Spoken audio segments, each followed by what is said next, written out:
Alors Flo, le PSG doit se réveiller selon toi? Oui, alors j'en ai parlé et le PSG va sans doute se réveiller. C'est difficile de dire aujourd'hui qu'ils ne font pas les choses bien, parce que je vois tout de suite après les réseaux qui vont s'enflammer.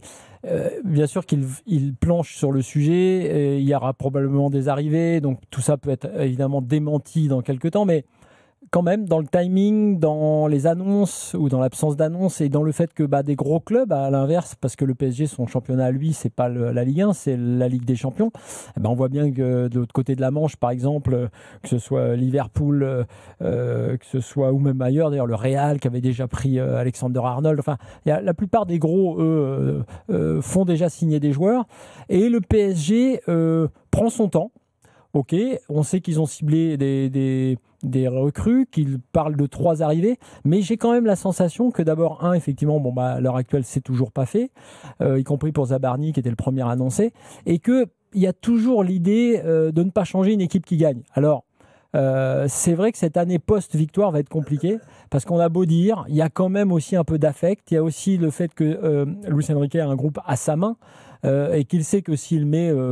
je sais pas moi, 5-6 joueurs dans ce vestiaire, ça peut aussi changer la façon de gérer et de maîtriser, on va dire, tout ça, l'environnement et son vestiaire. Donc, même si les dirigeants disent et communiquent sur le fait qu'ils sont tout à fait conscients que, par exemple, en défense centrale, il faut évidemment recruter, je ne suis pas certain qu'ils aient la certitude eux-mêmes, qu'ils n'hésitent pas, en tout cas sur certains dossiers. Je prends un cas emblématique pour moi parce qu'il n'est pas très compliqué. Lucas Hernandez, par exemple, tu pourrais, si tu ne fais pas preuve de sentiment, dire ok, on tourne la page et puis il faut absolument qu'on recrute, d'autant que sur les latéraux, d'ailleurs, c'est un vrai sujet.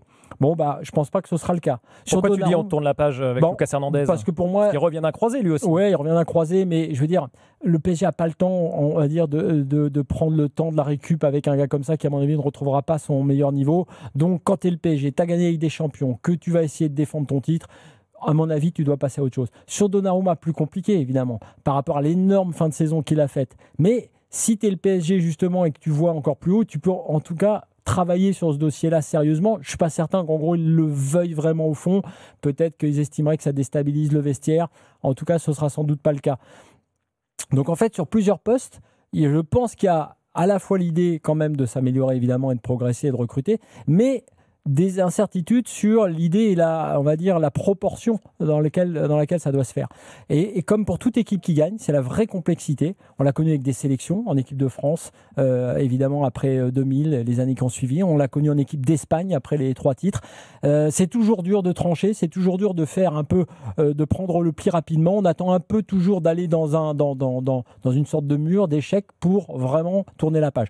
Voilà, c'était juste l'avis du soir, c'est-à-dire on est le 23 juillet, il y a encore du temps, donc le PSG a le temps de se renforcer, mais le ressenti, c'est qu'il n'y a pas de transfert, d'autres clubs avancent parmi les plus gros d'entre eux, et le PSG, lui, n'est pas dans ce cas-là, parce que je pense qu'il y a toujours un peu dans la tête l'idée que ce groupe-là qui a performé, il est capable de rééditer, et que c'est difficile de changer. Les petites infos d'abord de Fabrice Hawkins avant de te donner la parole, Kevin, des infos qui datent de ce début de semaine sur le mercato du PSG. Il y a la volonté de doubler tous les postes, et notamment au poste de latéral droit, parce que Achraf Hakimi partira à la Coupe d'Afrique des Nations du 21 décembre au 27 janvier prochain, et ça se passe en plus dans son pays, le Maroc. Concernant Ilya Zabarny, le défenseur central ukrainien de Bournemouth, le PSG n'a pas refait d'offre depuis sa dernière qui était montée à 60 millions d'euros, et les Cherries en veulent toujours 70 millions donc pour le défenseur central ukrainien.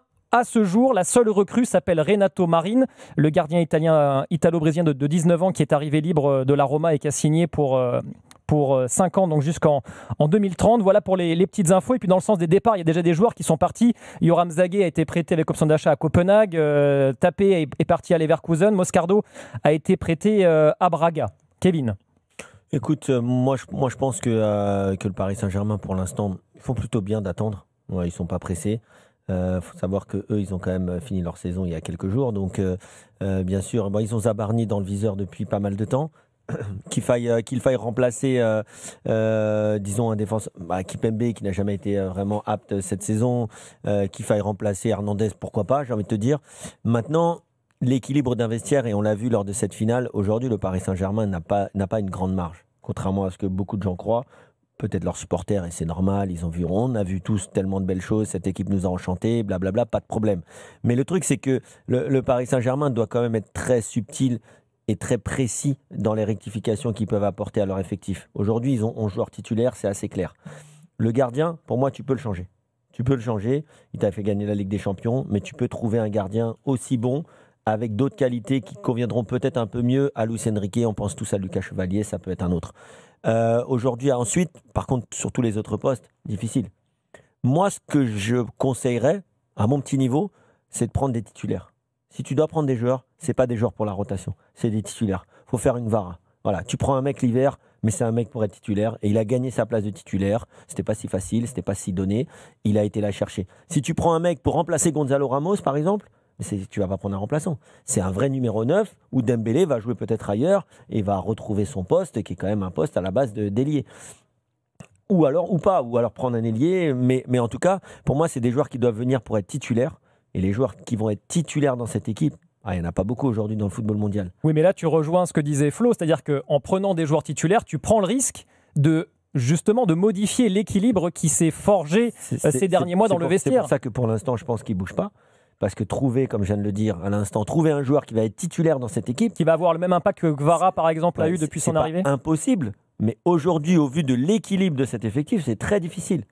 Donc, ils vont peut-être se rabattre vers des semi-titulaires ou des mecs qui vont rentrer dans une concurrence et donc qui ne seront pas forcément, certainement meilleurs que Marquinhos à l'instant T ou meilleurs que je ne sais qui, ou meilleurs qu'un Ruiz, par exemple, qui pourrait, pourquoi pas, venir à être mis en concurrence. Les deux petits Portugais au milieu, ce sera plus difficile parce qu'ils conviennent parfaitement. Mais d'un autre côté, aujourd'hui, le milieu du Paris Saint-Germain, c'est un petit peu comme une défense centrale. C'est pas 2 joueurs, c'est pas un joueur, c'est 3 joueurs. Et les 3 joueurs, ils sont complémentaires. Et dès qu'il en manque un, c'est moins bon. C'est comme la défense centrale du PSG, il manque Pacho, Marquinhos, il est moins bon. Peut-être qu'il manque Marquinhos, Pacho est moins bon aussi. Donc aujourd'hui, l'équilibre est très précaire et je ne reprocherai pas aux dirigeants du PSG de prendre leur temps, voire même s'ils font pas vraiment de recrues. Moi, c'est pas un truc qui me choquerait. Parce qu'ils ont quand même du monde. Ils l'ont fait cette saison avec cet effectif. Par contre, s'il y a des blessés ou des mecs comme Kipembe qui ne reviennent jamais, là, il faudra prendre du monde. Mais c'est ça l'enjeu, c'est contradictoire, Kevin, parce que tu dis d'un côté, ils ont raison de prendre leur temps, voire de prendre personne s'ils n'ont pas des joueurs du niveau de Kvara ou de ce qu'il a été, on va dire, et de l'importance qu'il a eu dans l'effectif. Et d'un autre côté, tu dis, si tu restes comme ça, et on sait que tu n'auras pas 2 saisons où il y a aussi peu de blessés, tu n'y arriveras pas et ils ont une marge infime. Donc tu es d'accord que là-dessus, ce que j'ai dit, c'est un paradoxe. J'ai un paradoxe. Moi, j'ai dit il y a 3 semaines, il faut qu'ils recrutent un arrière droit, un central et un arrière gauche. Mais par contre, qu'ils prennent leur temps de trouver un mec qui va vraiment remplacer Achraf Hakimi quand il sera à la CAN. C'est-à-dire, du même niveau, c'est pas possible. Mais vraiment un mec qui va remplacer Achraf Hakimi. Si tu prends Nuno Mendes, c'est pas pour prendre un mec qui va pas jouer. Tu as au moins 3-4 recrues nécessaires et aujourd'hui, on les a pas. Tu vois, oui, mais ça me dérange pas de ne pas les avoir. Okay. Ils ont jusqu'au 30 août. Après, il y a un truc, effectivement, qui va dans le sens de Kevin, mais c'est aussi dans le sens de mon inquiétude, c'est que comme Luis Enrique a travaillé justement sur cette fameuse rotation, alors là je ne parle pas des rotations des remplaçants, mais les changements de poste par joueur, on va dire. C'est vrai que lui se dit, un peu dans ce que tu dis, moi si j'ai pas mieux que ça, je préfère mon Zaïre Emery qui remplace Hakimi ou mon Neves même qui descend. Ou même Mayoulou. Ouais, alors moi tout ça j'entends, mais on va dire que ce système-là, il a marché cette année parce que quelque part, il avait déjà beaucoup de travail à mettre en place par rapport à la saison d'avant. Départ de Mbappé, principe de jeu, etc., etc. C'était la 2e saison. Je dis juste que, en gros, chaque saison a son histoire. Sa première, c'était je sors Neymar et Verratti et je gère Mbappé dans cet effectif. Et je fais un truc qui est pas si mal en arrivant avec l'élimination contre Dortmund, avec les 4 poteaux, et on connaît l'histoire de demi-finale. Donc voilà, les gens reprochent à Luis Enrique cette saison, mais il avait infusé déjà ce qu'il voulait faire, avec une gestion un peu particulière du vestiaire parce qu'il y avait Mbappé. 2e saison, Mbappé part, enfin pour lui la 2e saison, et là il arrive à mettre tous ses principes en place et il crée un collectif et il intègre tous les jeunes là-dedans. Ok. Et la saison suivante, il faut forcément raconter une autre histoire. Si tu es dans cet effectif-là, avec les rotations de joueurs qu'on connaît, Zaïre Emery pour Hakimi, enfin pour le poste d'arrière droit quand il est libre, je doute, c'est pas très compliqué, que tu arrives au même niveau de résultat. Donc, je pense que tout le monde le sait, et ça a été un de mes avis tranchés de tout début d'été, tu ne peux pas ne rien faire. Tu ne peux pas ajouter quelque chose, que ce soit de l'ordre du challenge dans le vestiaire, que ce soit évidemment de l'ordre de l'amélioration tout simplement de l'équipe, parce que comme l'a dit Kevin, le match contre Aston Villa, par exemple, a montré certaines lacunes, même mentales à l'époque, bon, qui ont sans doute été surmontées. Le match contre le Bayern à la Coupe du Monde des clubs, même si cette Coupe du Monde des clubs est un peu bizarre, a montré des choses. Le match contre Chelsea, tu ne peux pas faire abstraction.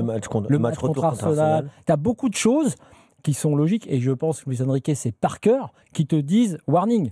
Il y a plein de choses qui sont bien passées, pas par chance, hein, parce qu'ils ont su renverser les situations. Mais je pense quand même qu'à choisir, il préfère ne pas changer. Oui, mais ce sera, à mon avis, c'est un des enjeux de la saison. C'est-à-dire que d'arriver à faire la même chose en changeant, c'est dur. C'est vrai. D'arriver à faire la même chose en ne changeant pas, je pense que c'est dur aussi.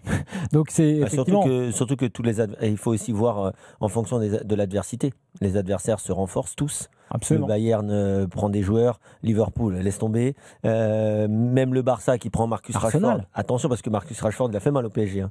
Et encore une fois, je rappelle que le Barça est la seule équipe qui n'a pas rencontré le Paris Saint-Germain. Et je peux te dire qu'il les aurait quand même mis en difficulté. Arsenal se renforce. Chelsea, bon, ils ont toujours 72 joueurs, donc ils ont toujours des joueurs.